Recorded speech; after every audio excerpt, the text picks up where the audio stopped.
अस्सलाम वालेकुम भैनों ते भराओ। चिप्स पकौड़े तो तुसीं बड़े बना के खाधे होने ने ते लेकिन ਇਹ ਵਾਲੇ ਆਲੂ ਦੀ ਡਿਸ਼ ਜਿਹੜੀ ਮੈਂ ਦੱਸਣ ਲੱਗੀ ਹੈ ਬਹੁਤ ਹੀ ਮਜ਼ੇਦਾਰ ਦੀ ਹੈ। ਆਲੂ ਦੇ ਛਿਲਕੇ ਕੱਟ ਕੇ ਇਹਨਾਂ ਨੂੰ ਬਰੀਕ ਬਰੀਕ ਬਰੀਕ ਬਰੀਕ ਬਰੀਕ ਬਰੀਕ ਬਰੀਕ ਕੱਟ ਲੈਣਾ ਹੈ। ਕੱਟਣ ਤੋਂ ਬਾਅਦ ਇਹਨਾਂ ਨੂੰ ਚੰਗੀ ਤਰੀਕੇ ਨਾਲ ਪਾਣੀ ਵਿੱਚ ਪਾ ਕੇ ਤੇ ਧੋ ਲੈਣਾ। ਧੋ ਕੇ ਨਾ ਤੇ ਇਹਨੂੰ ਅਸੀਂ ਸਾਈਡ ਤੇ ਰੱਖਨੇ ਆ ਤੇ ਹਰਾ ਧਨੀਆ ਬਰੀਕ ਬਰੀਕ ਕੱਟ ਲੈਣੇ ਆ। ਹਰਾ ਧਨੀਆ ਤੋਂ ਬਾਅਦ ਹਰੀਆਂ ਮਿਰਚਾਂ ਬਰੀਕ ਬਰੀਕ ਕੱਟ ਲੈਣੇ ਆ। ਇੱਕ ਪਿਆਜ਼ ਕੱਟ ਲੈਣੇ ਆ ਬਰੀਕ ਬਰੀਕ, ਇੱਕ ਪਿਆਜ਼ ਕਾਫੀ ਹੁੰਦਾ।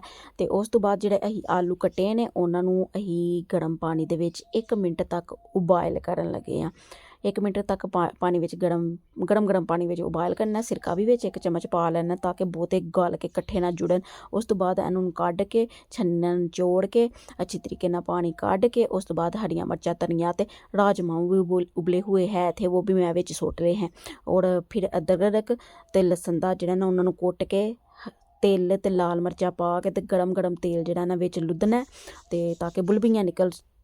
लाल मिर्च चंगी तरीके नाल पक जाए फिर सोया सॉस पा के इन्हां चीज़ां नूं चंगी तरीके नाल मिक्स कर लेना। ते जिहड़े आलू शालू ते साडे किन्ने हरियां मिर्चां ने उन्हां दे विच लुद्ध के मिक्स करके मज़े दी डिश।